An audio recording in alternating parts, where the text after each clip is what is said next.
আসসালামু আলাইকুম সবাইকে।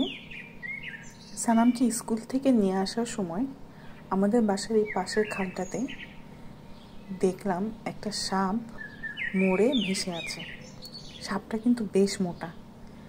তো সানাম প্রথমে ভাবছিল এটা হচ্ছে মাছ, তো আমাকে বলছিল যে মাম্মি দেখো একটা মাছ, অনেকটা শোল মাছের মতো দেখতে, তো বুঝতে পারেনি।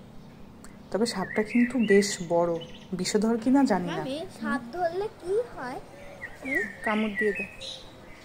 সবচেয়ে মজার বিষয় হচ্ছে এই খালের পাশে এই বড় বিল্ডিংটায় 4 তলায় আমরা থাকি। 4 তলায় আমাদের বেডরুমের জানালা দিয়ে একটি সাপ ঢুকেছিল।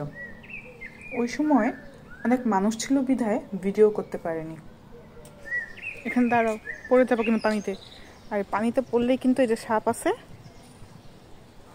কামড় দিয়ে দেয়। এখানেই একটা জানালা ছিল, ওই জানালা দিয়ে এই সাপটা এসেছিল, এসে ওই পর্দার উপরে চুপ করে বসে আছে। যখন মানুষজন আসছিল তখন ওই পর্দার উপর থেকে এই পাশে এসে ঝুলেছিল। তো অনেক কষ্টে এই পাশের জানালাটা দিয়েই ওকে বাড়ি দিয়ে ফেলে দেওয়া হয়েছিল। তখন ওই সাপটা ওই বিল্ডিংয়ের ওই রাউন্ডের মধ্যে সাপটা পড়েছিল। আসলে ওই 4 তলা থেকে পড়ার পরে ওর অবস্থা খুবই খারাপ ছিল, যদিও আতঙ্ক ছড়াবে এই জন্যই মেরে ফেলাটা। তাই 4 তলা ভবনেও যে সাপ উঠতে পারে নিজের চোখে না দেখলে বুঝতে পারতাম না। ধন্যবাদ সবাইকে।